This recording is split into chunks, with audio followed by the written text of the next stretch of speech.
Au nom du Père et du Fils et du Saint-Esprit. Amen. Mon Seigneur et mon Dieu, je crois fermement que tu es ici avec moi pour faire ce moment de prière. Je t'adore avec profonde révérence.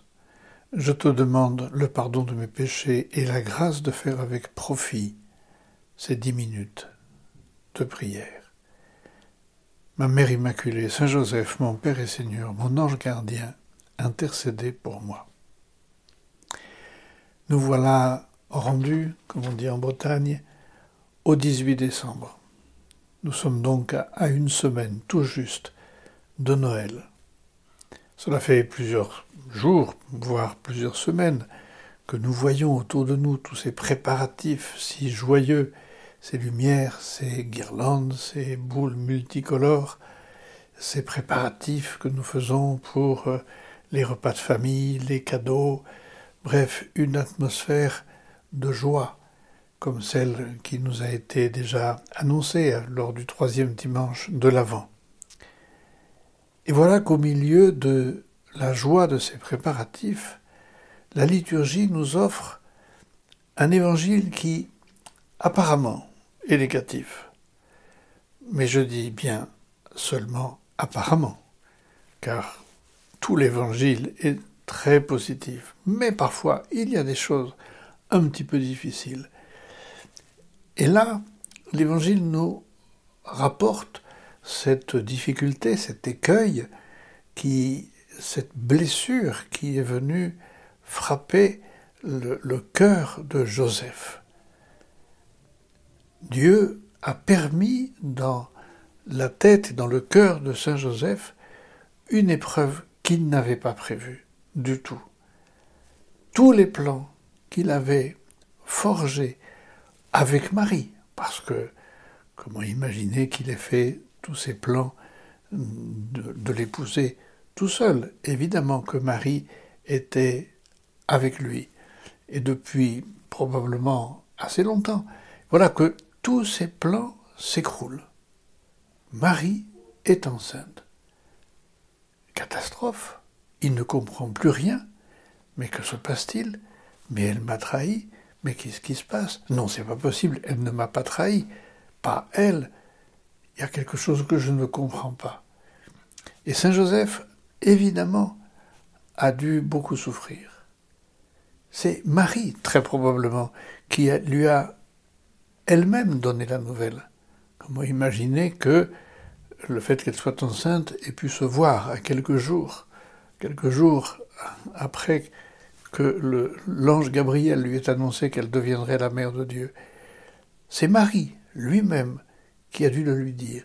Ça a dû être encore plus dur, à la fois pour Marie et à la fois pour Joseph, d'entendre cette nouvelle. J'attends un enfant. Apparemment, oui, je pense qu'elle ne lui a pas parlé de l'Esprit Saint. Peut-être n'avait-elle pas encore tout compris? Je dis apparemment, puisque Joseph décide de la répudier en secret. S'il avait été sûr, s'il avait compris tout de suite, si Marie lui avait dit « Ne crains pas, parce que l'enfant que j'attends vient du Saint-Esprit », alors probablement Joseph se serait laissé convaincre par Marie. Mais non, elle ne lui a pas dit. Alors il ne comprend pas du tout. Non seulement il est frappé, choqué, triste peut-être de cette nouvelle, mais même l'Évangile nous dit qu'il a décidé de la répudier en secret, mais peut-être qu'il s'est dit aussi, il va falloir que je quitte Nazareth. Je ne peux pas rester ici, c'est pas possible. C'est moi qui vais partir. Vous voyez, tout ça a dû être très dur pour lui. Seulement voilà, tout va s'arranger parce que tout simplement tout vient de Dieu. Et c'est toujours comme ça. Quand les choses viennent de Dieu, quand les événements viennent de Dieu, quand les événements sont pilotés par Dieu, mais tout va bien, mais on n'a aucun souci à se faire. Et Dieu va tout arranger, mais de manière aussi surprenante, car Dieu va expliquer à Joseph ce qu'il doit faire en songe. Un ange va lui apparaître en songe. On pense évidemment à cet autre Joseph, le dernier né de Jacob, celui que ses frères surnommaient méchamment l'expert en songes, parce qu'il avait sans arrêt des songes. Et ça les énervait et ils ne comprenaient pas. Mais c'est comme ça que Dieu parlait à Joseph de l'Ancien Testament, du livre de la Genèse. Et alors l'ange va expliquer à Joseph, l'époux de Marie, le futur époux de Marie, il va lui expliquer « Ne crains pas, Joseph, ne crains pas ». Ça nous rappelle évidemment ce que l'ange Gabriel avait dit à Zacharie. « Sois sans crainte, Zacharie ». Cela nous rappelle aussi ce que l'ange Gabriel, toujours lui, avait dit à Marie. « Sois sans crainte, Marie. Pourquoi avez-vous peur?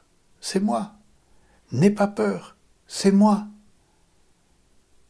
N'ayez pas peur, c'est moi, dit Jésus lorsqu'il s'approche de ces apôtres qui sont ballottés par les vagues, qui ont peur de la tempête, qui crient « N'ayez pas peur, c'est moi ».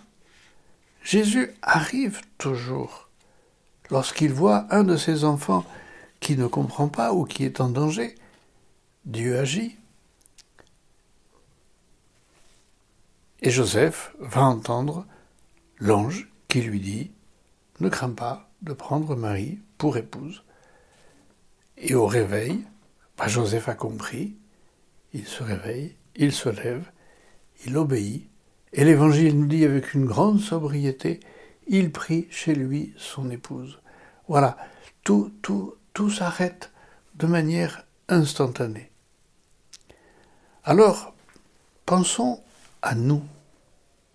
Parce que dans notre vie, nous avons aussi des difficultés. Bien sûr que dans notre vie, il y a aussi des choses qui ne vont pas comme on le voudrait, des événements très contrariants parfois. Que se passe-t-il lorsque nous avons des difficultés, qu'elles soient petites, moyennes ou grosses? Seigneur, souvent, mon premier réflexe, c'est de râler.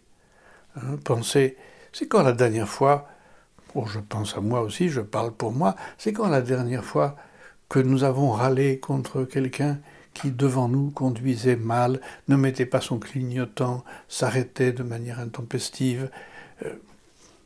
Voilà, on râle, et pourtant ce sont des petites difficultés. Mais voilà, on râle, on commence bien mal la journée. On râle, ou alors on se plaint. Quand on a fini, quand on a un petit peu fini de constater les dégâts, alors immédiatement on appelle et on se plaint, oh là là, qu'est-ce qui m'arrive, etc. Et quand ce sont des grosses difficultés, on peut même aller jusqu'à dire, mais enfin, qu'est-ce que j'ai fait au bon Dieu? Qu'est-ce que j'ai fait au bon Dieu? Alors que faut-il faire? Peut-être un peu ce qu'a fait Saint Joseph. On se couche, on s'endort sur ses deux oreilles, on dit Seigneur, je te confie tout, et le Seigneur va tout arranger. Est-ce à dire que dans le cas des difficultés, alors je croise les bras et j'attends que ça passe? Non, ce serait irresponsable. Vous connaissez cet adage qui dit qu'il faut utiliser tous les moyens humains comme s'il n'y avait aucun moyen surnaturel. Et utiliser tous les moyens surnaturels, c'est-à-dire la prière, la confiance, comme s'il n'y avait aucun moyen humain. Voilà, c'est ça que nous pouvons faire et que nous devons faire. On se souvient tous de ce dessin animé délicieux, le livre de la jungle, et de ce python géant, Kaa, qui chante « Aie confiance » au jeune Mowgli. « Aie confiance, crois en moi ». Je ne vais pas vous le chanter, mais vous pourrez aller le chercher, on le trouve sur YouTube. Vous tapez « Kaa, aie confiance » et vous allez tomber sur cette chanson délicieuse.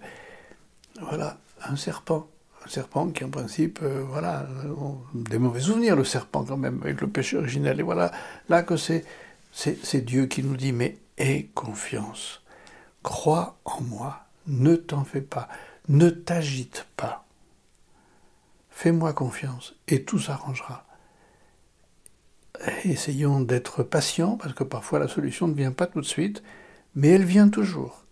surtout si en plus de la confier à Saint Joseph, l'homme des songes et qui obéit en songe, nous confions aussi nos problèmes à la Vierge Marie. Avec Marie et Joseph, nous sommes tranquilles.